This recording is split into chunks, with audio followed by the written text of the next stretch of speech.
Makinig kayo mabuti ha. Makinig kayo mabuti ha. Makinig kayo mabuti ha. Kami ang katipunan ng Demokratikong Pilipino, ang KDP, ang partido para sa kinabukasan. Tigil bayan, tigil bayan, tigil bayan sa 2020. Kapag pinutulan, tawagan si Digong sa numero 888. Makinig kayo mabuti ha. Kung walang tubig, patay tayo. Now, itong tubig is a natural resource. It is God-given to the Filipinos. Ano ba nangyari yung putang inang yan? Pagsasampalin ko kayo sa publik. Pilipino yan, walang kaluluwa.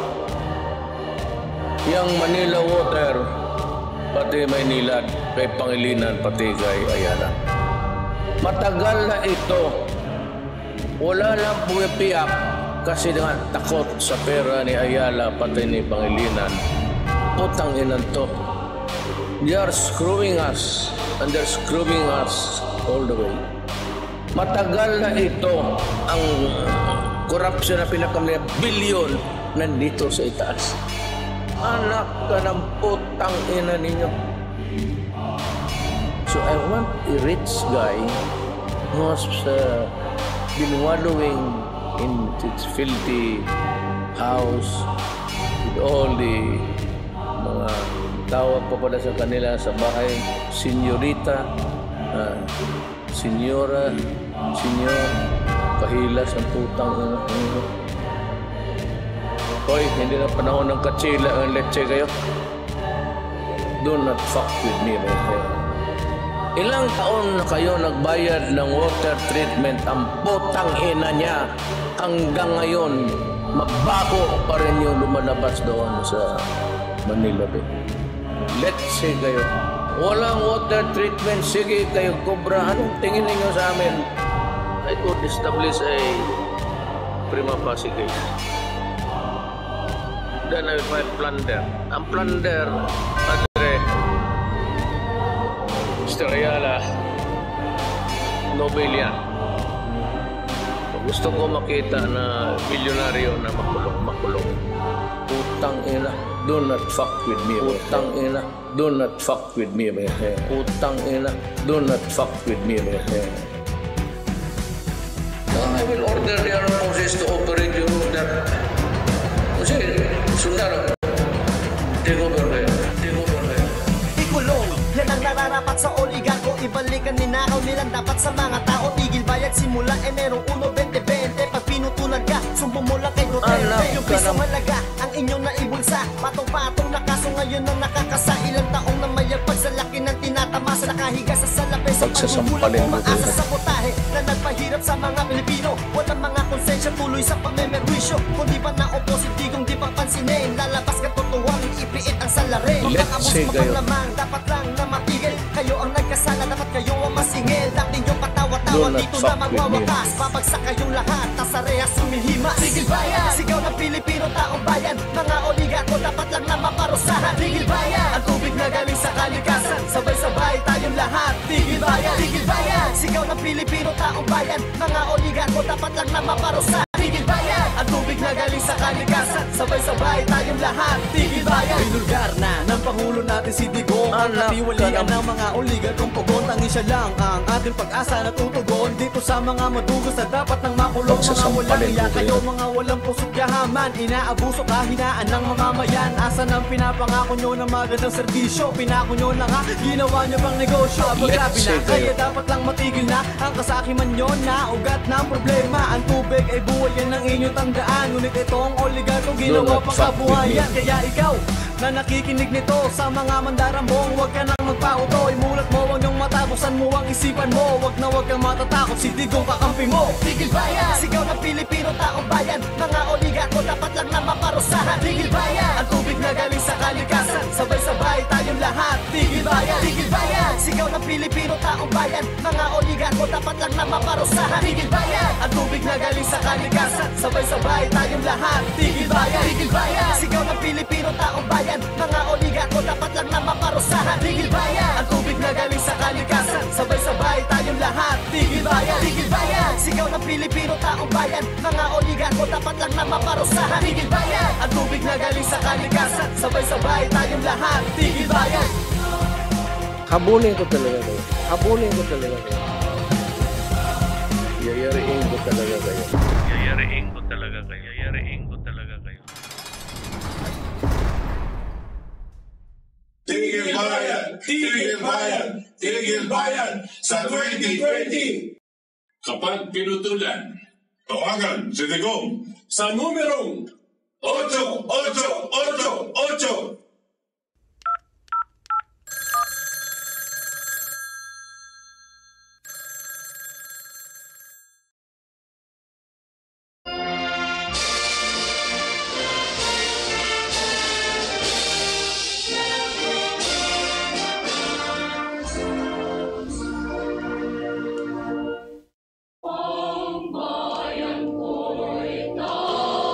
Enero 23, 2020. Welcome po muli dito sa Katipunan Channel, Talakayang Bayan. Take over, kulong, refund. Ako po si RJ Villana Jr., isang mapagpalayang gabi sa inyong lahat. Si Butch Valdez po ng KDP. At Toti Casino po, isa pong eksperto sa information technology. At maraming salamat po sa mga sumusubaybay dito sa aming Talakayang Bayan.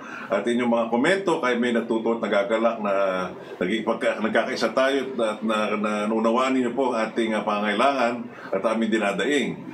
Gusto lang namin sagutin yung mga komento ng dalawa rito sa ating mga sumubaybay. Yung una ay sinasabi daw that yung presidente daw natin ay na-outsmart na niya yung buong mga leader sa buong daigdig. Kaya nga laban sa mga oligarko at palagay niya na kami ay walang iniba kundi para kami mga armchair warriors. Relax lang na kami. Pero yun naman ay positibo naman ang punto niyan dahil gaya namin, mahal namin ang Pangulo at ang kanyang tanaw ay ang ating Pangulo daw ay napaka mabangis sa kanyang taktika. Ang amin lang sadya dito, kaibigan, ay para na lang paulit-ulit namin sinasabi po ito, hindi lang para malihis ang ating Pangulo sa kanyang pinuntirya patungkol nga dito sa galaw ng mga oligarko. Kasi huwag natin kalimutan na kapatid or kaibigan, na ang mga oligarko ay talagang parang mga pugita. No, marami mga kamayan sa buong hanay ng pamalan na hindi na malalaman natin Pangulo na nililihis sa puntong nito. Kaya nga, paulit-ulit namin sinasabi ito. Minsan nga, nadadama namin ang aming damdamin, naibabasa na sasabi namin ito na talagang na magaspang, para lang wag mawala ang concentration ng ating Pangulo patungkol dito ang laban sa oligarko. Kasi yan ang punot dulo sa ating pagsusuri at pag-aunawa ang talagang pumipigil sa ating mga mamamayan na umunlad. Yan ang talaga nagsisikip sa ating mamamayan na hindi tayo maka-aklas sa kahirapan. Dahil mandakin nyo naman, sa taas ng gas ng dinadaan natin sa tubig, sa kuryente, ganoon din sa telepono, at ano pa mga gastusin na kontrolado dito yung oligarko, paano pa tayo aahon? Kaya nga, so umpisa pa lang, kung itong konsensya sa tubig, unang hakbang ng ating Pangulo na buwagin ang kontrol ng oligarko at tanggalin ang privatization, sana bilisan na niya dahil natitira na lang sa kalahating termino niya ay 2 taon at kalahati. Kaya nga ito, minamanman namin na lagi namin tinatalakay ito dito sa Talakayang Bayan para naman mawala na nakatutok siya mismo dito. Yung isa naman dito, sinasabi naman niya na kailangan namin maging abogado. Hindi na namin sabihin kung anong programa niya kanyang pinapahawak-pahiwatig. Hindi na kailangan maging abogado kami para unawain ito. At sabihin niya hindi madali yan. Bakit? Nung ginawa ni Pangulong ano niya rito, yung kay Ramos na ginawa niya yung Centennial, dumating si Era, pinatigil yan. Tapos may ginawa rin si Pangulong yung airport na pinagawa ni Pangulong Ramos at tinigil din yan. Nagkaroon tayo ng mga katakot na kaso, kontrata ng gobyerno, yung NAIA 3. At ano nangyari? Lugi tayo, nagbayad tayo. Tapos pumasok si Noynoy Aquino at pinatigil yung kontrata ni Pangulong Gloria Arroyo, yung doon sa Laguna, yung dredging. Nagkaso naman, talo na naman tayo. Hindi kailangan kami maging abogado. Nasa krisis po tayo. Hindi kailangan abogado dito. Maliwanag na sinabi ng Pangulo na meron na siyang ebidensya, prima facie na. Maliwanag pa sa sikat ng araw na talaga sinisingil tayo dito ng mga hayupak na oligarko na nagbabayad tayo ng pangunahin na hindi naman binibigay ng serbisyo, particular na yung sewerage system. Dahil nakasaad yan dito mismo sa kontrata ni Ramos na kailangan tugunin nila ang pangailangan na malinis ang tubig at talagang ligtas sa inumin. Hanggang ngayon, umiinom pa rin tayo sa mga water stations, hindi pa malinis ang ating tubig at nagakulang. At kinuha pa nila yung tubig para sa ating mga sakahan, kaya nga ang ating magsasaka, wala na silang makuha pa tubig sa kanilang lupain at dinanakaw pa ng mga land grabbers. Kaya nga tuloy, wala tayong maani mga bigas. Kaya nga ang bigas, mababang ani natin at bumibili pa tayo sa ibang bansa. Ibang issue na yun. Pero ang aming pakay lang dito, mga kasama, kaya kami nagtatalakay dito para unawanin nyo ang masalimuot na suliranin na nadulot natin dito, ito sa kamay ng oligarko. Hindi lang sa kasalukuyan yan. Matagal na nagsimula yan. Sa panahon nga ni Cory, nung pinatarsik nga si dating Pangulong Marcos at binuwag niya lahat ng mga ahensya na itinatag ni Pangulong Marcos. Katulad ng Manila Water Manila Water Storage and Sanitation System, kasi nga korporasyon na siya sa simula pa. Pero ang ginawa nila, ninegosyo ni Pangulong Ramos at ginawa na niyang private at pinatuloy-tuloy na lang yan. Kaya natarantara tayo ngayon, naipit tayo, lahat ng mga public utilities nasa kamay ng oligarko. Kumbaga, tubong lugaw lang yan. Ang dadagdagan ko po yung sinasabi ni Toti na ang pakay po namin dito hindi pang sarili, no? Hindi po kami ang tawag ninyong armchair warriors. Hindi po Kami po linalabas namin, matagal na po namin linalabas itong problema dito sa privatization. At matagal na pong sinasabi ni RJ ang mga katiwalian nangyari dito sa tubig. At ang inyong lingkod din at kasama din ang ating mga marami po sa Save the Nation nagsasabi tungkol dito sa kuryente, no? At ang problema po kasi pag nung laban ng ang ating Pangulo sa amin pong madalas na dinidesisyonan at pinag-uusapan, hindi sapat na sasabihin po natin, sige Mr. President, nandito kami sa likod mo, susuportahan ka namin. Hindi po sapat sa amin tingin yon. Kinakailangan, makikipaglaban din po tayo. No? Tayo po, wala naman tayo pong mga sandata, wala tayong mga baril. No? Ang meron lang po tayo ideas. No? At dito po ang ginagamit natin para maunawaan ng mas maraming mga mamamayan ang tunay na problema tungkol dito sa mga oligarko. Habang nauunawaan po ng mga mamamayan natin, lumalakas po tayo kasi nagkakaisa po tayo. Pag ang gustong-gusto nila, mangmang ang taong bayan.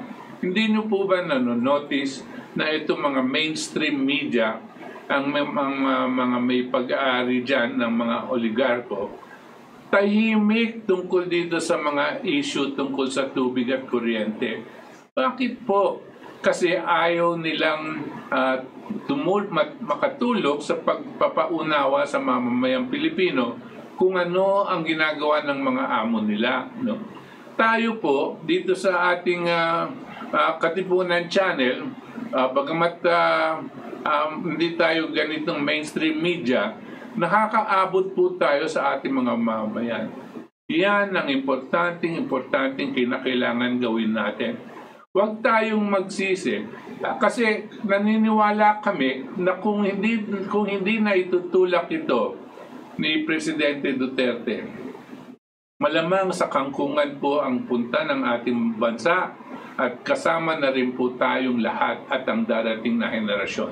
Ngayon lang po ang tunay na pagkakataon natin na meron tayong matapang at matalinong presidente na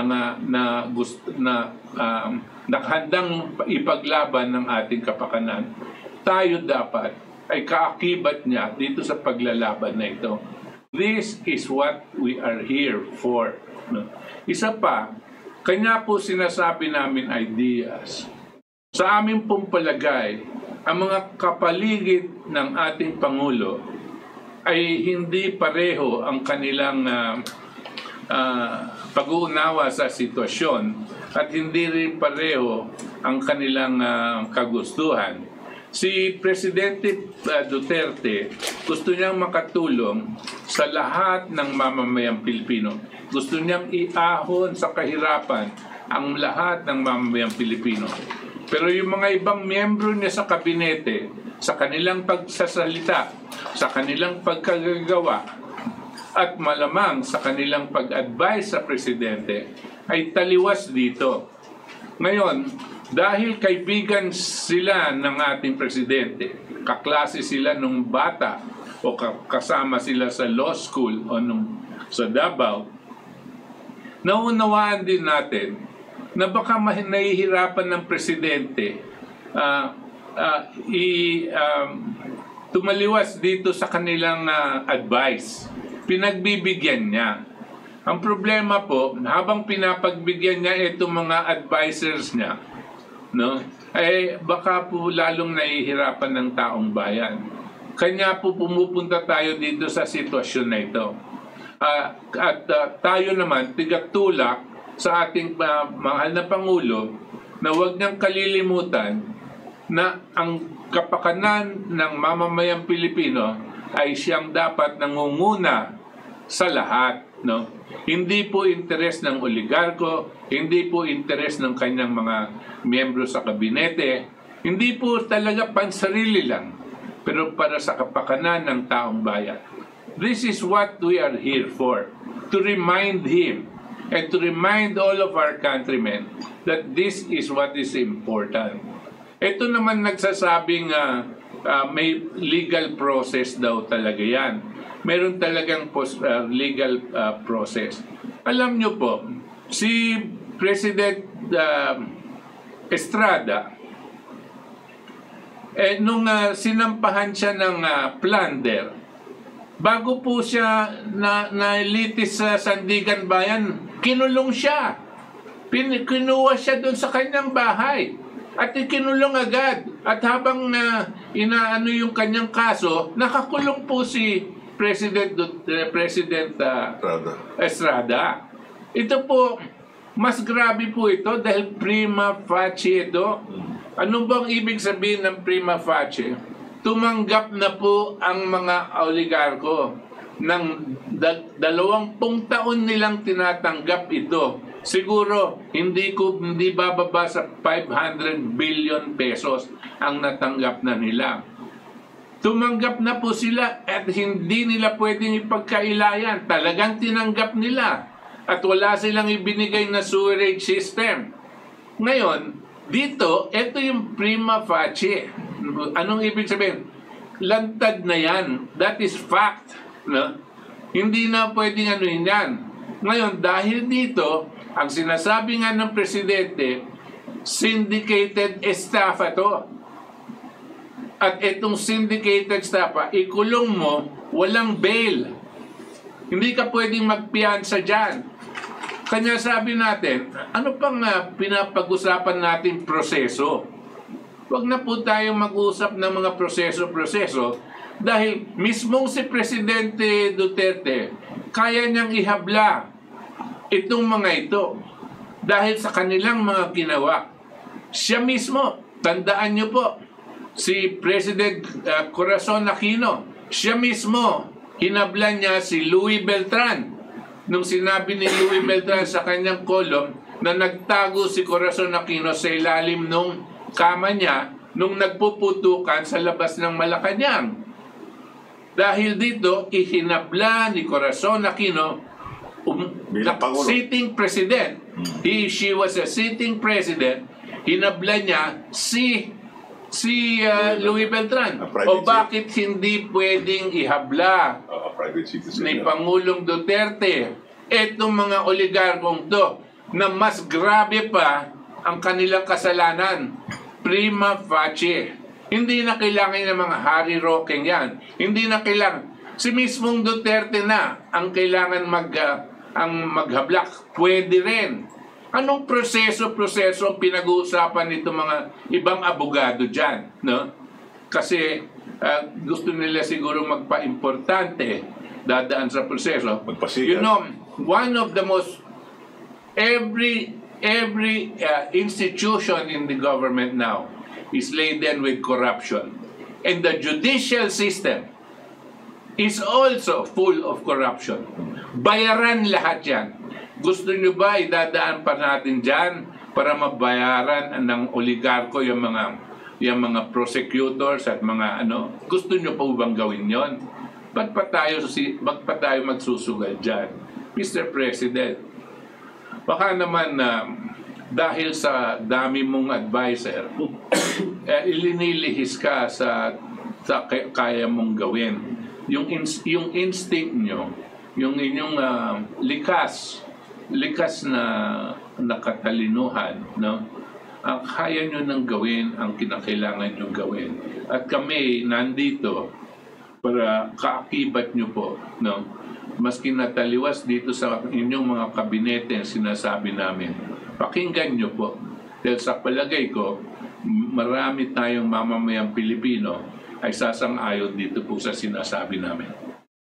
Alam niyo po, para sa inyong impormasyon, isa po sa cabinet member ngayon ni Pangulong Rodrigo Duterte ay si Secretary Bello. Si Secretary Bello po, sa kasalukuyan, siya ay Department of Labor and Employment. Pero nung taong 1996 hanggang taong 1998, siya po ay naging Solicitor General. Itong panahon ni Fidel B. Ramos, naaprubahan po ang kontrata na concession agreement 1997. Nakikita niyo po yung kaugnayan? Nakikita niyo po ba yung bakit tahimik ang mga ilang tao sa loob ng kabinete ni Pangulong Rodrigo Duterte? Sapagkat kung ako po ang Solicitor General at magsusulong ako ng ganitong klaseng questionable kontrata, tungkulin po ng Solicitor General na sabihan, payuhan ang Pangulo ng Republika ng Pilipinas na mali ang kontrata na yan. At nung panahon na yan, ulitin ko po, ngayon po, siya ay Department of Labor and Employment. Pero bilang alter ego ng Presidente, si Secretary Bello rin po ay naging Department of Justice. Huwag niyo pong kalimutan. Siya po isang veteranong abogado. Ano po? Mano yung paalala niya sa Pangulong Duterte. Pero hindi ho nila ipapaalala yan. Bakit kamo? Kasi bahagi po sila, may mantsa ang kanilang kamay sa 23 taon. Ano po? Ulitin ko po. 23 years na pangbobola, pangdidribol, pangloloko sa mga water consumers. Ang pangunahing biktima ng kontrata na ito, ng illegal na kontrata na ito, ng concession agreement ng Maynilad at Manila Water, ang unang-unang biktima rito ay ang water consumers. Sapagkat sila ang matinding niloko, ang mga water consumers na ito.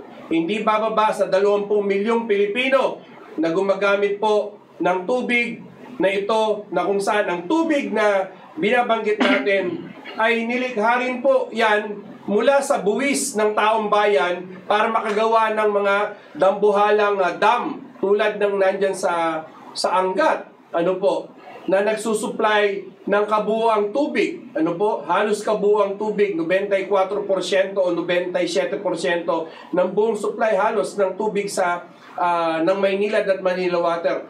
Libre po ito.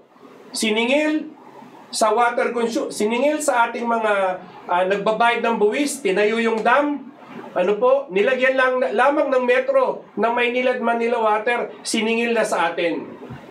Galing pa sa atin ang puhunan na yan at hanggang ngayon. Kaya doon po sa mga nagkokomento, sa totoo lang po, hindi po madali ang pinagdaanan naming hirap. Ako po mismo, ay na-demanda ng kasong libel na halos 4 years and a half na pinaghirapan ko po yan para maipanalo ko po ang kaso na yon. At kami rin po, kayo na nagbibigay paratang na armchair warriors, excuse me po, para sa inyong impormasyon, kung hindi nyo po alam, kami po ang isa sa mga unang nagbigay ng demanda. Halos lahat ng sinasabi ni Pangulong Rodrigo Duterte na mga usapin, syndicated stapa, ginawa po namin yan sa ilalim ng Water for All Refund Movement. Sinundan po ng kasong pandarambong o kasong plunder noong March 14, 2014 na hanggang ngayon, dinidribble po. Nandyan sa ombudsman. Kaya nga po, ang ating panawagan kay Pangulong Duterte, take over mo na, mahal na Pangulong Duterte. Lahat na po ng ebidensya ay nasa inyong harapan. Nandyan ang Department of Justice. Bakit hindi kayo payuhan ng Mr. President, i-take over nyo na? Dahil may kapangyarihan naman ng Pangulo ng Pilipinas sa panahon po ng malaking problema. Dahil ang tubig po ay isang national security concern. Hindi po pwede na i-dribble tayo ng mga magnanakaw na oligarko na ito. Papayag ba tayo na tuloy-tuloy tayo magbayad sa mga oligarko na yan? Samantala, lantaran na nga tayong niloloko, kaya dapat mas lalong i-take over. Pero bakit tahimik ang Solicitor General ngayon? Tahimik ang Department of Justice. Maingay sila doon sa usapin ng renegotiation ng bagong kontrata. Diyan sila maingay. Pero yung sa pag-takeover, tameme po sila. Kaya nagbigay ako sa inyong isang example ng cabinet member na si Secretary Bello. May alam siya dyan. Alam na alam niya po yan, yung kontrata na yan. Ulitin ko po, September 1996, siya umupo dyan sa bilang Solicitor General hanggang taong 1998. Alam niya po yan. Baka sabihin nyo, itong aming pinaglalaban dito ay aming guni-guni lang at natsambahan lang namin na si Pangulong Duterte ay mismo siya ang nagbigkas ito. Pero kung sa kanya sumusubaybay nito nakarangalalan, kami po sa Katipunan Demokratikong Pilipino, kasama natin si RJ at si Chairman Butch Valdez at inyong lingkod, ay mismong kinakampanya namin. Ang una ay buwagin ang Smartmatic at ireforma ng halalan. Pangalawa ay buwagin ang privatization, lalo na sa tubig, kuryente at telepono. At pangatlo, usugin ang mga tao sa likod ng Dengbangsya. Doon pa lang nakaraang halalan. Yan na ang aming kinakampanya. At alam po namin, dahil ito'y tumutumbok sa mga bulsa ng mga oligarko, alam namin di kami na mananalo. Pero kaya nga namin sa pagpapahayag nito, nakaabot din ito sa mga ilang ating mamamayan at naunawa na nila, oo nga no, ganito nga palang nangyayari nga pala sa atin, kaya pala tayo naghihirap. Pero maliban din sa aming pagkangampanya, hindi nangyari ito ang biglaan. Malalim ang pagsusuri namin dito. Itong ebidensya namin, alam niyo po ba sa World Economic Forum na dinadaos kada taon diyan po sa Davos, Switzerland, taon-taon, mula pa ng mga late 1990s, 97 or 98, hanggang sa kasalukuyan ni Charles Schwab at basta another person, at ngayon sila nagpahayag ng bagong report. Ang tawag po nila dito ay Global Social Mobility Index. Ano po ibig sabihin yan? Itong bagong report na ito, bagong ulat, yan po ay hinahambing at sinusukat ang bawat bansa. Ang bilang nito ay 82, 82 countries, na ano ang tayo nila sa galing nila para maigalaw ang kanilang mamamayan sa kanilang lipunan. Okay? Ang nangungunang 10 bansa rito ay ang bansang Denmark, Norway, Finland, Switzerland, Iceland, Netherlands, Sweden, Austria, Belgium, and Luxembourg. So, sabihin mo naman, napaka naman angat ng mga yung bansa rin, talagang malilis. Oo nga. At saan nakarango din ang Pilipinas? Nasa mababa po, nasa 61 ranking. Out of 82. Out of 82. At pangunahin dito sa Asia, or sa ASEAN, ang Singapore po ay rangkong 20, ang Malaysia ay rangkong 43, ang Vietnam 50, ang Thailand 55, ang Philippines 61, angat lang tayo sa Indonesia ng rango niya 67 at Laos 72. Ano pa tinutukoy nito? Ang sinasabi, ang reforma ay hindi lang sa istruktura. Kailangan din magkaroon reforma sa kalusugan, yung pagserbisyo pang kalusugan, reforma sa pag-aaral, sa pagbibigay ng tamang leksyon sa ating mga bata, at yun din po ang access sa mga pangailangan natin, gaya ng tubig, gaya ng kalsada, at ano pa mga pangailangan natin pang araw-araw. At ang ang tinukoy ang pinakamahina nating sektor, kaya nga tayo hindi makaahon sa kahirapan, Alam niyo ba, ang nakalagay dito sa report ito, gawa po ito ng World Economic Forum. Bago lang ito, itong itong linggo ng Enero, Enero 17 hanggang sa kasalukuyan diyan sa Davao, Switzerland. Ang sinasabi, ang dalawang hanay dito, ang internet access at ang kuryente. Dahil nga dito sa dalawa nitong public utility, hirap na hirap ang bansang Pilipinas makaaklas sa kahirapan. Dahil una, ang serbisyo ng internet, pinakamabagal, pinaka-unreliable, pinakamahina. At alam mo, wala natin, ang buong daigdig ay nag-internet na tayo dito, pahirapan pa, napakamahal para singil. At ang kuryente, sugod sa gana sa kamahalang pagsingil at hindi pa maasahan. At ang ating kalsada, pagdating ng gabi, napakadilim. Wala kang makikita. Akala mo kailangan parang walang ka. Samantala sa ibang pangunahing mga bansa na nakarangong mataas ay maliwanag ang kanilang kalsada kasi liwanag ng araw, pero gabi yun. Kaya ang tubig, isang halagang pangangailangan, kahulugan ng ating mga katawan na mismo ay pinagnanakawan sa atin, ginagawa tayo na lokohan. Kaya nga, ito nga ang pinupuntir namin. Hindi kami gumagawa na sarili naming haka-haka. Ito po ay malalim na binabase. At merong katotohanan itong sinasabi nilang Global Social Mobility Index ng World Economic Forum Series of 2020. Makabago pong report yan. Dagdag pa natin dito. Lumabas pa nga dito ang isang magandang batas. Ayon nga dito sa yung real estate ano tawag dito? Real Estate Investment Trust na nag-uulat nga dito para daw makaahon nga ang ating mga mamayan. Republic Act Real Estate Investment Trust REIT Act of 2009. At ito po isang pamaraanan para ang mga investor ay pwede maglagay ng pondo para yung mga medium rise, mga gusali, pang apartment, pang opisina, pang bodega, hotel, ay pwede silang kumuha ng pondo dito at mababa ang pag-uutang, no? At para naman hindi lang puro mga mayaman lang ang kaya magpatayo ng mga malalaking gusali, kundi pati rin yung ating mga middle class income para naman yung kikitain nito ay bumaba, no?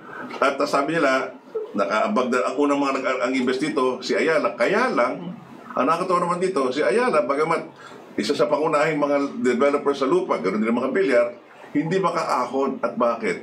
Dahil nga daw ito pangingaw-ngaw nito sa water concession. Dahil sila yung nabibiktima. Ang ibig po sabihin yan, pati mga investor, nakiintindihan na nila, teka muna, meron nga namang, may kabuluhan itong mga pinaglalaban, itong mga adikayan, itong mga kumukontra sa privatization.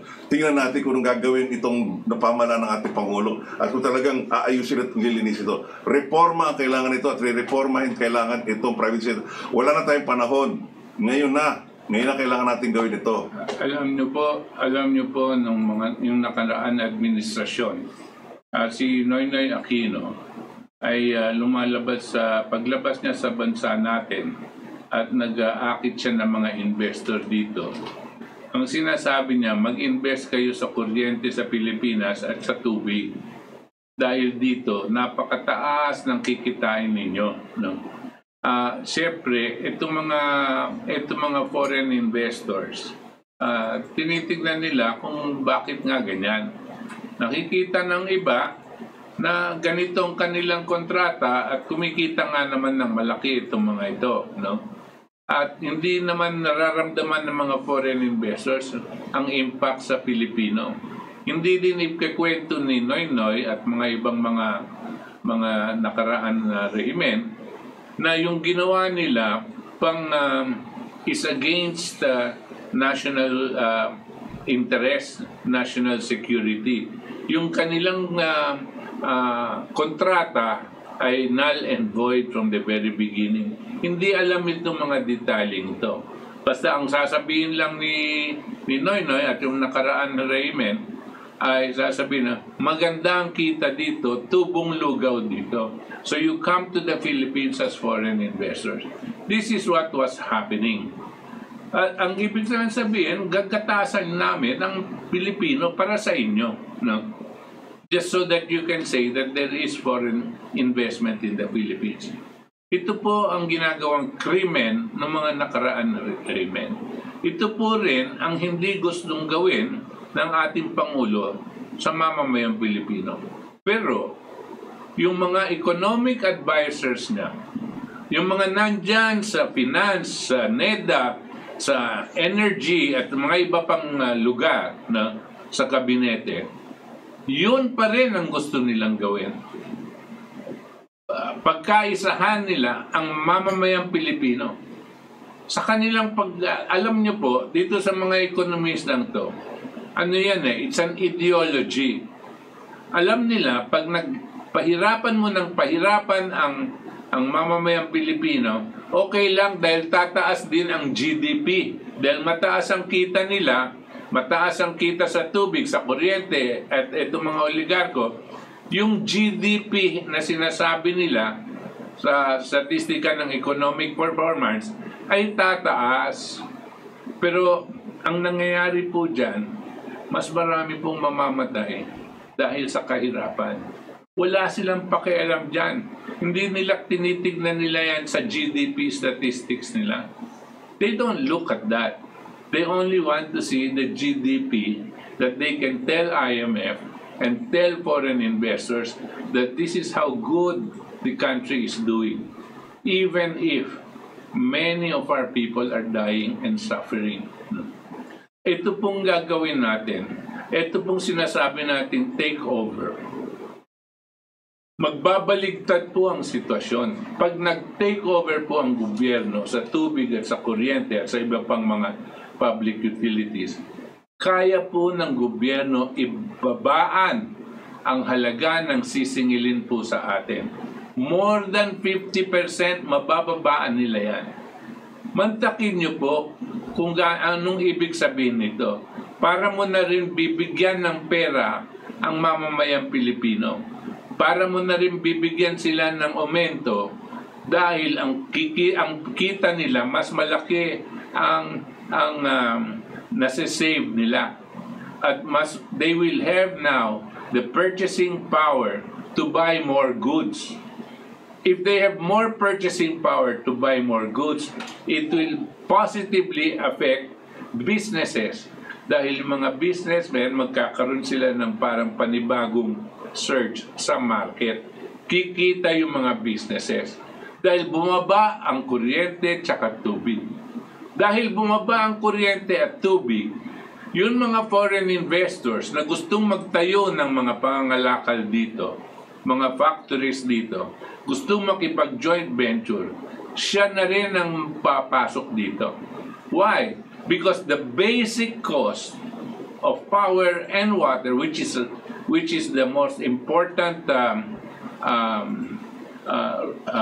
infrastructure needed for factories to be put up, is brought down to a level where it is conducive for investment. Yung investment na sinasabi nilang aalis ang mga negosyante, ito po yung mga negosyanteng nagsumusugal sa mga stock market. They are the ones that are what you call portfolio investors. Sa stock market lang po sila nag-i-invest. Hindi po sa mismong physical economy ng ating bayan. Kanya po, pag ito ang sinasabi nila sa presidente, aalis yung mga foreign investors, aalis yung portfolio investment. Ang kala siguro ng presidente, yun lang ang nagbubuhay sa atin. Hindi po yun ang bumubuhay sa atin. Yun ang pumapatay sa atin. Ang dapat nating akuin dito, yung mga foreign investors na talagang meron indigenous capital at dito sila pwedeng magtayo ng kanilang pangangalakal. Bakit? Napakababa ng halaga ng kuryente, napakababa ng halaga ng tubig, napakagaling ang manggagawang Pilipino, napakatalino ang management ng Pilipino. Yan po ang ating resources, no? And that will spur investments, both local and foreign, dito sa Pilipinas. Alam mo, sa kasalukuyan ngayon, ang ating mga mambabatas ay tinatalakay nila paano nila amyendahan ang saligang batas. At ito na nga ay pumapasa na sa tanggapan ng Speaker of the House, no? At ibibigay nila, ipapasan nila sa Senado ang kanilang termino. At meron silang binawi dito at gusto nilang taasan pa ang internal revenue allotment sa mga local government. Pero bakit nila yun ang pinupusan? Kasi nga, itong mga ating mga batas, wala silang maintindihan kundi budget. Ito ang sinasabi nga ni kasamang Butch, no? Na kailangan i-take over itong water concession. Yan ay aming pinapaksa nga ni KRJ dito. Ang aming sadya dito, nasabihin nyo na walang kakayanan ng ating pamahalaan. Hindi eh. Ang problema dito, yung depekto nga sa saligang batas natin. Bakit? Dahil ito yung saligang batas ni Cory, no? Ito yung natin, 1987. Meron diyang provision sa Article 7 or Article 8, Section number 16, ng appointing power ng Pangulo ay mula sa direktor pataas. Bakit ginawa noong ngayon? Kasi nga, gusto nga nilang buwagin yung dating rehime ni Marcos. Kaya nga, binigyan ng kapangyarihan ng Pangulo na pwede siya mag-appoint mula direktor hanggang pataas. Anong depekto dyan? Kada bagong programa at proyekto na ginawa ng nakaraang administrasyon, babaguhin niya ng susunod na halalan. Kaya nga, patenga-tenga ating mga proyekto. Mali po yan. Ang dapat mo, ang kakayanan ng kapangyarihan ng ating Pangulo ay doon lang sa pinakataas, yung pinakakalihim. Pero yung mga deputy, assistant secretary, ang kailangan dyan, career. Ano yung sabihin ng career? Professionally trained, na po-promote sila due to merit.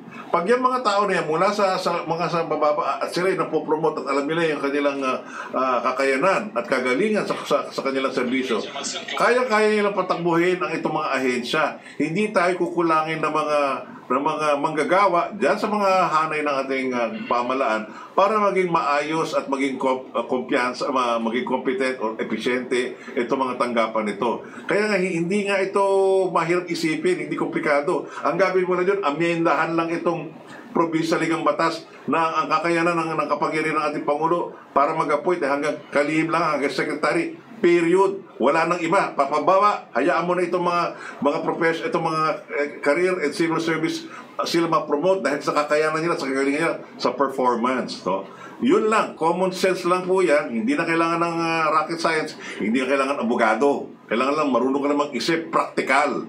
Kaya nga, ito nga, para tayong ginagawa tayo habang buhay mangmang. Kasi nga, yung saligang batas ni Cory Cong ng 1987 ay talagang full-full. Gawa lang ng mga ilang pinili mga ni Cory na hindi man lang sila kwalipikado gumawa ng saligang batas. Kaya nga, ito tayo, nagduduro, nagsasagutan, akala mo magagaling kayo mga abogado. Pasensyahan na lang po, no? Pero pag-aralan mo nga po na yung mga nakaraang Constitution, 1935, 1970, 1987, at ikumpara mo ano depekto ng dalawa at tatlo. Hindi na kailangan ng abogado, pag-aralan mo lang yan, malalaman mo ng depensya. Kaya nga, hindi kailangan abogado ka para intindihin ito. Kailangan mo lang practical lang mag-isip. Yan ang hirap eh. Ipabandera mo, abogado ka. Ano ka kung abogado ka? Ibig sabihin yan, ikaw ay Diyos. Huwag ka naman ganyan. Huwag naman kayo ganyan. Alam mo, sabi na nila, of course, ano lang to, joke lang to. Ang pinakamaraming tao daw sa impyerno, mga abogado. Joke lang yan, Meron naman din sigurong nasa... meron din matitino. Meron din matitino. But, hindi lang yun. Ang inaano ko lang, itong sinabi mong saligang batas, meron nga mga taong nagtutulak, no? Ang sinasabi nila, itong saligang batas natin 1987 is flawed, no? Dahil puro kamalian. Tapos yung 1973 was abrogated by 1987, no? Abrogated. There was a declaration that in effect saying the 1973 no longer exists.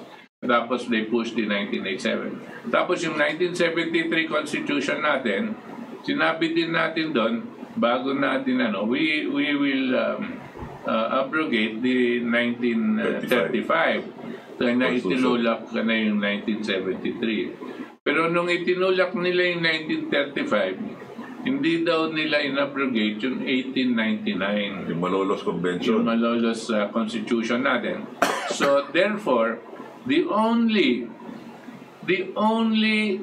constitution that has not been abrogated but technically still stands as our constitution is the original Constitution in 1899. Yung po ang paniniwala ng mga abogado, ng mga magagaling na abogado. At we should be looking at that as a study, no? Dahil baka may implikasyon yan dito sa ating darating na panahon. Dahil kung meron tayong gagawin na papalit o changes that we want, we have to study our whole history. Huwag natin ibigay dito sa mga mambabatas na sila ang magpapalit ng ating saligang batas. Ang gustong-gusto nila na Constituent Assembly na sila na ang papalit. Puro mandurugas yan puro mga mandarambong yan no? Tapos ilalagay mo na naman ang iyong kinabukasan sa kamay nitong mga ito. Wala ni isa akong rinirespetong mambabatas ngayon Lahat sila mukhang napahiran na ng mga pera ng mga oligarko o perang ninakaw sa bansa, no? Lahat, wala pa akong nakikitang squeaky clean, no?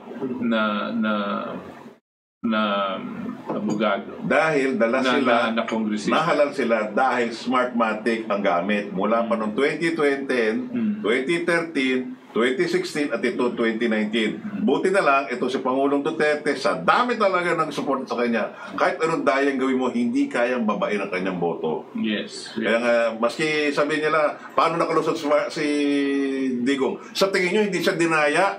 Sa tingin nyo, 16 million lang ang sumuport sa kanya, samantala 83% ang kanyang supporters sa ngayon. Nung tumatakbo siya, sa mga 78% ang kanyang survey rating. Ibig sabihin yan, hindi lang 16 million dapat ang kanyang nakanuit. Mahina na ang 21 million to 23 million. Ang katakataka, ang nakuha ng 23 million at 21 million ay nung nakarang election 2016, si Drilon. Drilon. Si Drilon, tapos si Villanueva. Sino si Villanueva? Etong 2019, ang nakaroon ng 23 million 25 million ay si Villar. Asawa ni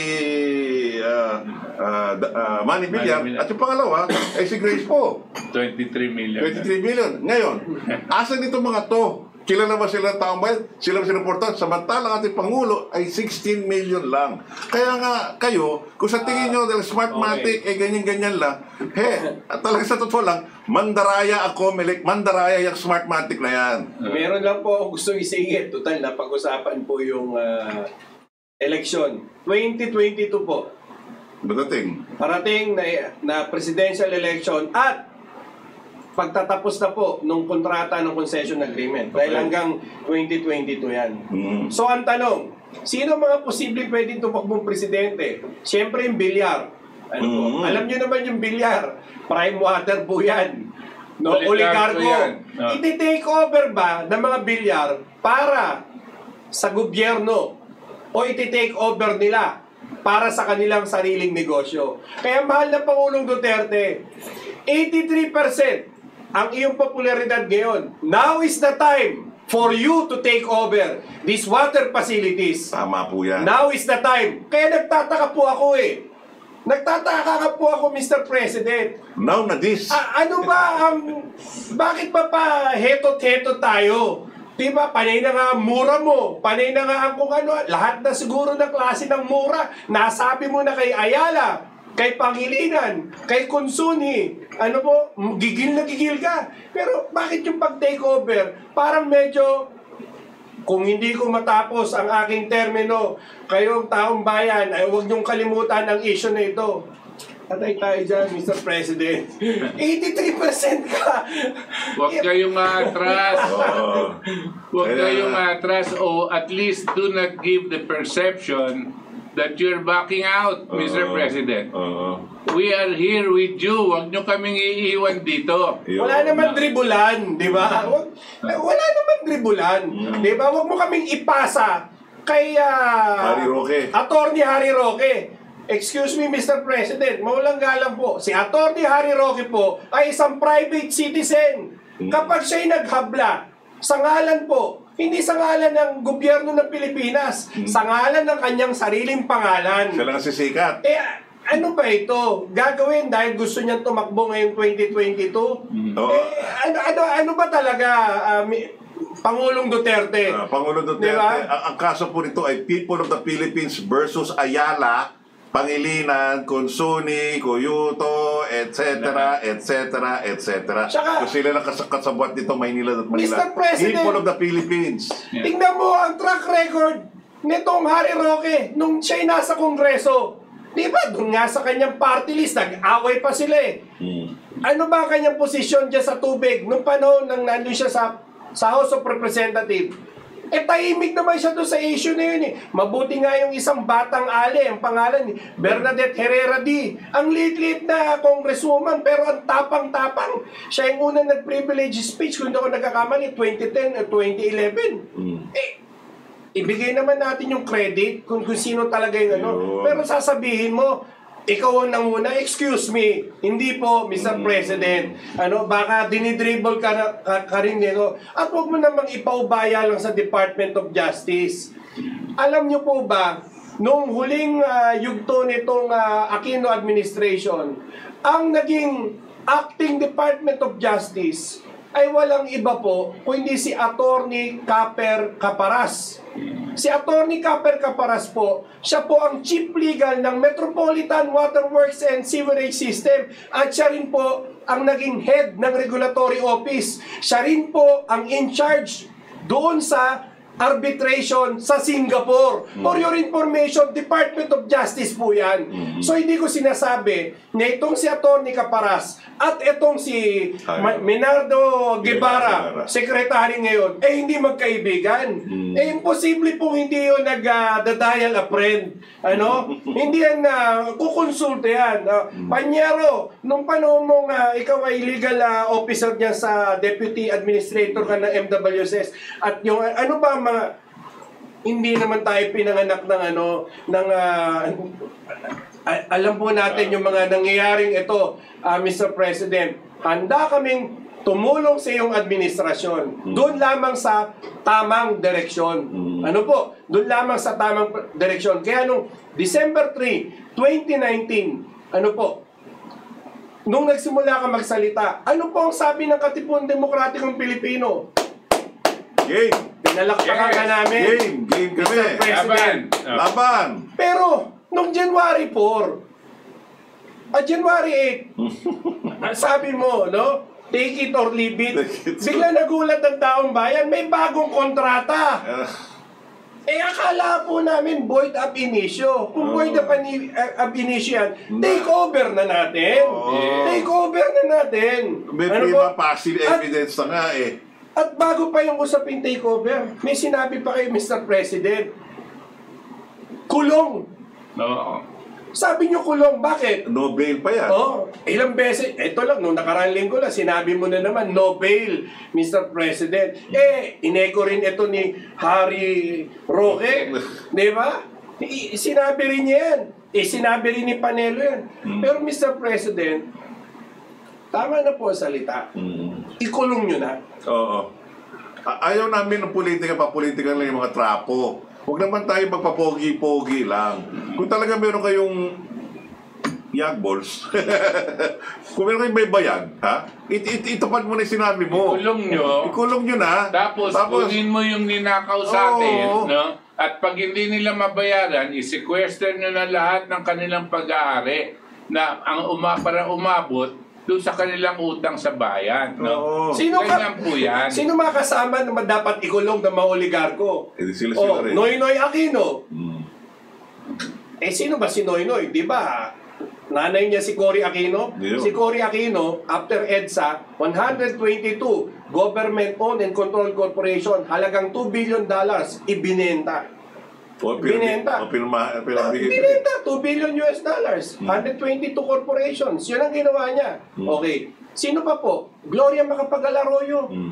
Damay po sa issue na ito dahil siya nag-extend. In-extend nga niya po In-extend niya Di po ba? O noong mga panahon na yan, sino ang kanyang Solicitor General din? Tama ba ako? Solicitor General. Si Agnes de Benadera. Ngayon, si Agnes de Benadera, Mr. President, inappoint mo bilang chairman ng Energy Regulatory Commission. Inappoint mo. Ano po? Inappoint mo pa siya doon sa posisyon na yon. Kaya Mr. President, ang daming sumasaksak sa iyong likuran. Nandito po kami, hindi para kastiguhin ka. Nandito po kami para ialay ang aming mga buhay, ang aming sarili, ang aming kaunting talino at nalalaman sa usapin na ito, sa usapin ng privatization. Kaya dapat po, ang dapat na maging tindig ng inyong gobyerno ay itigil na ang privatization na ito. Ito po ang punot, ugat ng kahirapan ng maraming Pilipino. Take over, kulong, at ang kasunod, ano po? Bawiin na. Refund. Bawiin na yung mga kinolekta. Ang daming illegal na kinokolekta sa atin. Magkano na ilagay? Mga ilang bilyon yan. Halos kalating Sabi nga niya, trilyon. trilyon talagang klaro-klaro na nga yun. Makikita mo rin sa bill ng bawat mamimili kung ano nakalagay doon. Kanino i-refund po yan? Water consumers. Oo. Ibalik sa atin. Tayo nagbayad sa kanila. Kung tayo hindi nagkapono. Singilin mo si Ayala, si Pangilinan, isama mo diyan si Salim at sila Consunhi. Ano po, habang nakakulong yan, i-sequester mo ang lahat ng ari-arian. I-freeze mo ang lahat ng assets ng mga yan. Sino ba si Manny Pangilinan? Siya ang may-ari ng Meralco eh. Sila ang nagpapatakbo eh. Kaya yung tubig at kuryente, magkadugtong po yan, Mr. President. Di ba? Akala nga namin ang susunod mo nang uupakan, kuryente. Bigla ka napunta sa MRT, LRT issue eh. Technohub. Di ba? Mga ganun. Kaya... Huwag kayong matakot, Mr. President. Marami talaga silang hawak ng negosyo. Dahil kasalanan po ng kanilang mga kakontsaba sa gobyerno. Pero huwag kayong matakot. Dahil maski gaano karaming hawak nila, hindi sila hihigit pa sa mamamayang Pilipino. No? Ang kinakailangan namin lang, leader na katulad ninyo. Itulak po natin to para may magandang kinabukasan ng ating bansa. Alam mo, Mr. President, tanong mo ang ordinaryong tao dyan sa kalsada kung ano talaga ang gusto nila sa inyong programa sa administrasyon. Ang una yung sasabihin niyan, Sir, yung water concession, kung totoo talagang matutupad mo yan, ang laking tipid sa aming panggagastos buwan-buwan. Yan mismo ang talagang nasa ugat, nasa tiyan ng ating mga mamamayan. Yan ang talagang pinakapunot dulo. Una pa lang sa tubig, sabayan mo pa ng kuryente, sabayan pa yung sa telepono, at lahat ng gastusin, pang-araw-araw, bababa na yan. Ang tanong nga ng nanay, ng tatay, ng mga manggagawa, bakit kami magbabayad sa mga magnanakaw na oligarko dito sa water bill na ito? Hanggat hindi mo na-take over yan, mahal na Pangulo, ang tigil bayad ay laging nasa isipan ng tao yan. Kasi sinisingil ka sa mga proyekto na illegal naman. Kayo na nga po nagsabi. Sinabi rin ng Department of Justice. Ninanakaw nila yan. Tapos pinipilit nyo kami magbayad sa kanila. At hindi naman kayo, at si Panelo, wala naman siyang sinasabing tutulungan kayo ng gobyerno pag hindi kayo magbayad. No? Bakit namin babayaran yung mga magnanakaw na yan? Hindi po ba?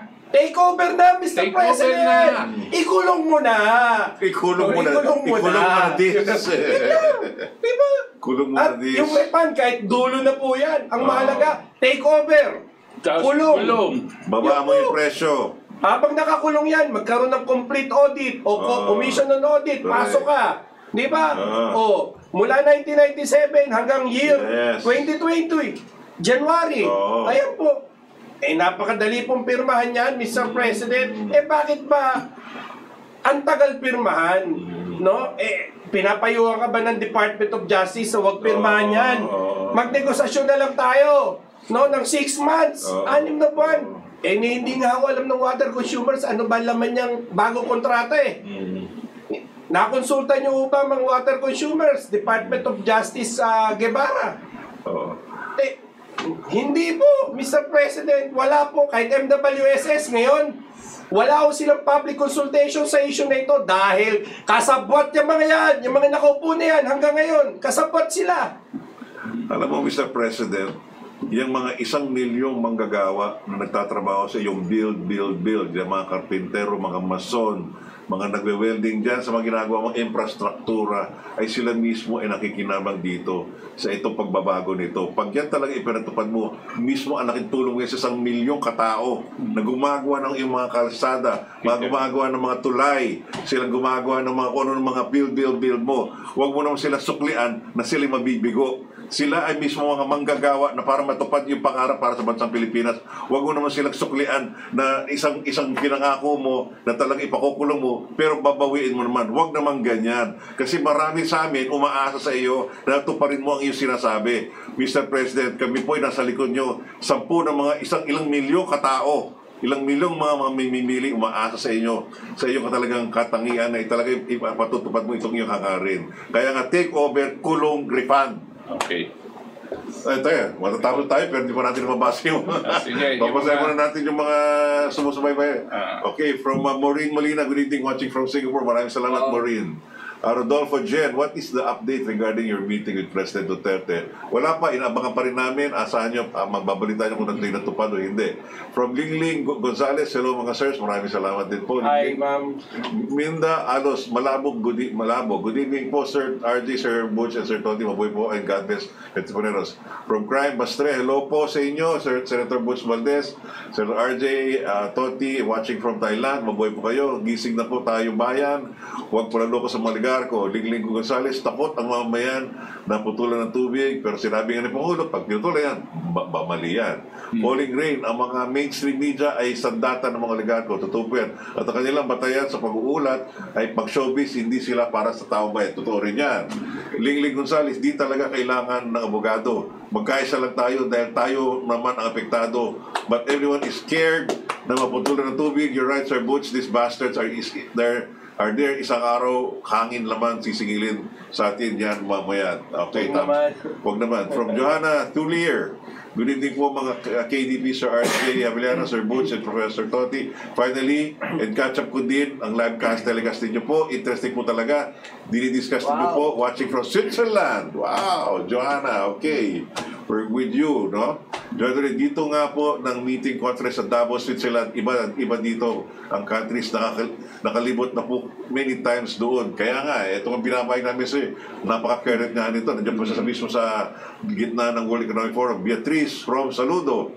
Saludo po ako sa inyo. Thank you, Beatrice from, no? From Beth Ariola, tama po, Sir Toti. Okay, sa amin rin kasama lahat si Butch at si RJ. Muhammad Dawood Odabas, Omlo, talagang ginisa tayo na abnoy na yan, katulad ng nanay niya. Alright, yan ha, salita ng ano. Kay Ernie Ocampo, good evening po mga kabayan entrepreneurs, Professor Butch Valdez, Sir Toti Casino, Sir RJ Avellana, salamat sa pangunahing programa ng KDP. Maraming salamat po, Ernie. From Emma Andres, hello po mga sir, watching po dito sa UK. Sir Butch, Sir Casino, kababalik ko po dito sa UK, galing Pinas po. Alam niyo po, okay na ang airports natin, pero to be honest, nung nagpunta ako sa travel tax, di na ako nagbayad. Pero alam niyo po, yung staff doon, sabi nila sa akin, di ka na magbayad ma'am, pero sabi ng patago, sabi nila, ikaw na bahala magbigay para merienda namin. Man, no? Sabi, wala na ako sa Pilipinong cash, kundi pound na lang. Napilitan ako bigay ng 20 pounds. Wow. Na-realize ko, mga taon lang din ang sumisira ng law natin. Sa atin, hindi presidente natin. Anyway, good luck sa inyong tatlo dyan. And andyan pala si Sir RJ Avellana. God bless sa inyo. Maraming salamat. Talagang ganyan na nga eh. Talagang binigyan tayo ng ganyang kultura ni Cory eh. Talagang magdala ako. Kundi talagang sinasunod ng matino itong mga to eh. From Joe Villiger, tama po kayo, panahon na para ibalik sa gobyerno pamamahalan sa tubig at kuryente. Salamat po sa pagmamahal at pagmamalasakit sa bayan. Tulong-tulong sa pagbabago. God bless. Thank you, Joe. Mary Garnasi, good evening po sa inyong tatlo, watching from Hong Kong. Maraming salamat. From Johanna Tulier, well said, Professor Toti Casino. Bravo, thank you, Johanna. Ronald Bravo, ano po ang masabi nyo sa expose ni RJ Nieto about sa technology ng UP at Ayala? Basag na naman ang Ayala. Yan, isa pang issue, pero pag-list yan eh. Pero tama pa rin si RJ tungkol dyan. Kaya lang, tumbukin na natin itong issue sa tubig. Marval, Telogo, Fernando, kuryente, tubig, internet, oil, gas, communication, at rights, trading, government, dapat ay may hawak ang ating pamahalaan. Siguro yung sabihin ni Marval. From Reggie Maloyloy on Abinido, Magandang gabi po sa inyo, Sir Butch, Sir Toti, Sir RJ. Joel, daming haraping kaso nila Ayala. Oo, totoo nga yan. Tama ka dyan. And Ryan, Sally, good evening, Sir RJ, Toti, and Professor Butch. Watching from California, USA. God bless. And thank you. And many more coming from Ryan, Sally. PRD might get soft if Pangilinan and Ayala sign the new contract. We might not see a jailed oligarch. So sisikapin natin na bago matapos ang termino ni Pangulong Duterte, nakulong na yung mga oligarko. Ronald Bravo and Insolgen at DOJ ata ang reformulate ng new contract. Gano'n na nga yun. Ronald Bravo, gagawin ninyong diktador si Presidente? Hindi. These millionaires can't fund a kundita. Well, they can't fund a kundita. Pero ang pantaong bayan, tatagamin ang kundita na yan. Kung magkalalagas ang dugo, tingnan natin na lang. Kaya yung matinding hamon. Tindang halid, big yes po ako dyan sa usapan na dapat makulong na sila Mr. Ayala at Pangilinan. At Ed A. Caberto, nauna ang mura, walang nangyari sa mga mura ni Party, dapat talaga take over ASAP. Oo nga naman. Ano natin siya, yun ang style niya eh. Hindi, magmumura ang tubig kapag take over. Pag magmumura ang tubig, ang baso ko nagmumura. Hindi, yun ibig sabihin niya. Akala ko na mura-mura yung magmumura. Okay. At sana po ay kami po ay nakapagdagdag kaalaman sa inyo at kayo naman ay naaliw, maliban na siguro na inis. Pero hayaan niyo po, susikapin pa rin natin na yanigin itong kapamalaan ni Pangulong Duterte. Po yung lingkod, Toti Casino. Butch Valdez po, umaasa kayong hindi natin lulubayan itong paglaban na ito. No? Whether or not the President is in position, no? Ang laban po natin sa oligarko ay tuloy-tuloy. Kasi yan po ang mabigat at masamang nangyayari dito sa ating bansa. Nais ko po sanang manawagan sa mga patriotikong mga abogado. Yung mga abogadong hindi na maniningil. Dahil yung mga laban na ginagawa po ng Katipunan Demokratikong Pilipino ay inilalatag po natin ang mahabang laban dito sa mga oligarko. Ano po? At tama po ang Pangulong Rodrigo Duterte, no? Huwag natin iasa lamang sa gobyerno. Kaya kayong mga patriotikong abogado, makipag-ugnayan po kayo sa KDP at pag-usapan po natin yung mga maaari nating ikaso dito sa mga magnanakaw na oligarko na ito. Ako po, si RJ Abellana Jr., sumasaludo sa lahat ng mga patriotikong Pilipino. Take over! Kulong! Refund! Mabuhay ang Pilipinas! Mabuhay!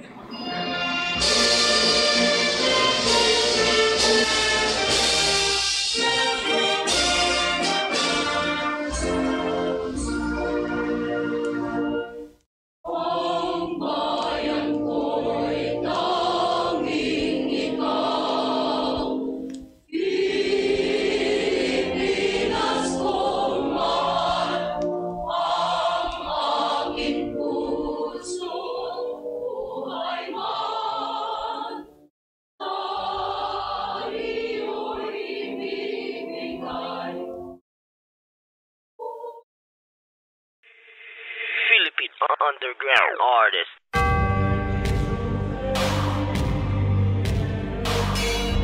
Makinig kayo mabuti ha.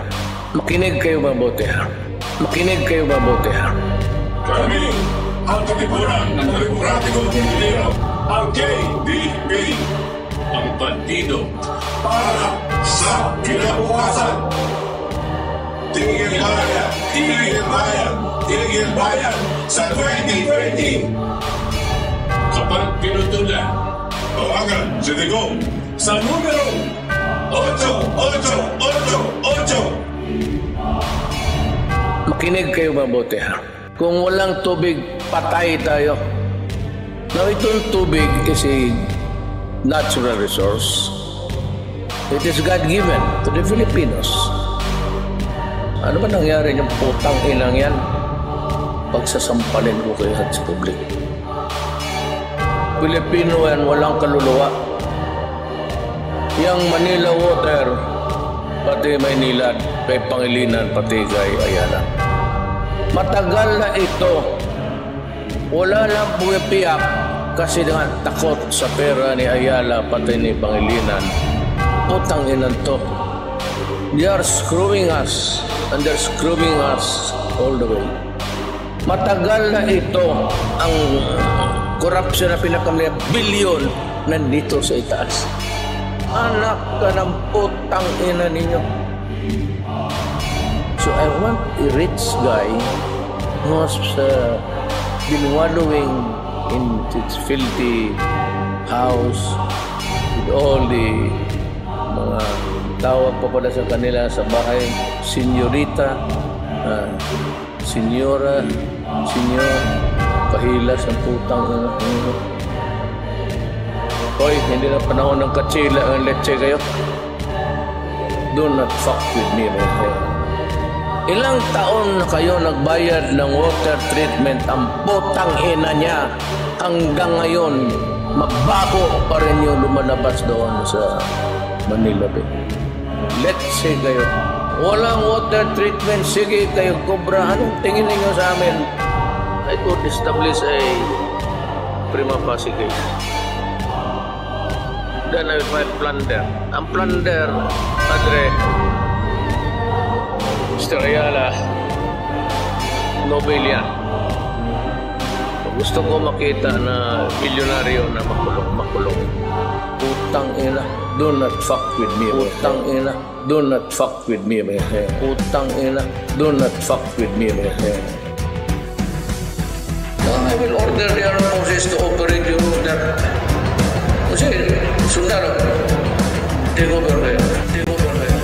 Ikulong, yan ang nararapat sa oligarko. Ibalikan ninakaw nilang dapat sa mga tao. Tigil bayad simula Enero 1, 2020. Pag pinutulan ka, sumbong mo lang kay Duterte. Yung pisong halaga, ang inyong naibulsa. Patong-patong na kaso ngayon ang nakakasa. Ilang taong na mayabag sa laki ng tinatamasa. Nakahiga sa salapi sa pagbubulang umaasa sa potahe na nagpahirap sa mga Pilipino. Walang mga konsensya tuloy sa pagmemerwisyo. Kung di pa na-opositigong di pa pansinin, lalabas ka totoong ipiit ang salarin. Kung abos mo kang lamang, dapat lang na matigil. Kayo ang nagkasala, dapat kayo ang masingil. Dating yung patawa-tawa dito na magwawakas. Babagsak kayong lahat, tasarehas sumihima. Tigil bayan, sigaw ng Pilipino taong bayan. Mga oligarko dapat lang na maparusahan. Tigil bayan, ang tubig na galing sa kalikasan. Sabay-sabay tayong lahat. Tigil bayan, tigil bayan, sigaw ng Pilipino taong bayan. Mga oligarko dapat lang na maparusahan. Tigil bayan, ang tubig na galing sa kalikasan. Sabay-sabay tayong lahat. Tigil bayan. Atong ipreso ang mga oligarko. Ibalik tanda ang mga ninakaw sa tawo. Pondo bayad umpisa Enero 1, 2020. Kapag pinuplang ka isugid mo kay Duterte. Trilyong pisong halaga andang binusa. Kaabong mga kaso makarong kanda nakakasa. Kaabong dagkon yun kabaho ang ilagyan. Mga nakagubog sa kwarta, mga purido. Hindi masaligan, andang sabotahe. Sanda nagpabudlay katong mga Pilipino. Huwag mga konsyensya padayo ng perwisyo. Di masairan kung wapa si Digong nakapungko. Hindi maguwaro matuod na nag-ubra. Mga abusado dapat mapundo. Pondo bayad singgit Pilipino taong bayan. Mga oligarko dapat sandaro pasakitan. Pondo bayad, pondo bayad, pondo bayad. Ang tubihalin sa kalikasan. Pondo bayad bungan yung tanan.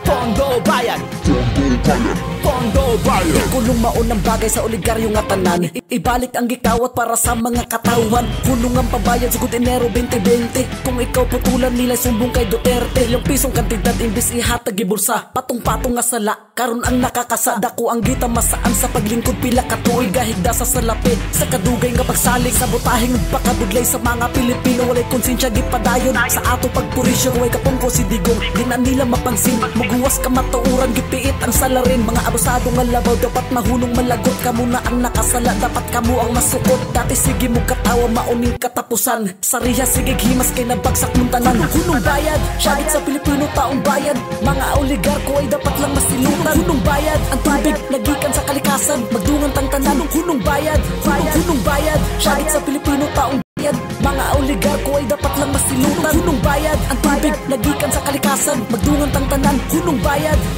Prisuhon ang nagakabagay sa oligarko. Ibalik ang mga kwarta kaging kawat nila sa tawo. Untat bayad umpisa Enero 1, 2020. Utang ka mo nila isugid lang sa kay Duterte. Sa trilyon ka piso kantidad nga ilang aging bulsa. Dubli-dubli nga kaso ang ilang nga mangin karma. Mila katuig na baka namin sa kwarta nga kinumpit sa mga tao. Mga tunto abusado pamerwisyo. Wala baka mo naman tinto sa inyo nga kinitaan. O di mo nga imo nakuha nyo pa yung agatasan. Gabi ka mo batasan, hindi mabatasan. Ang inyong gahis ang una malais the way to heaven. Pero subong mapasan o sabay, amen. Kay ara na si Digong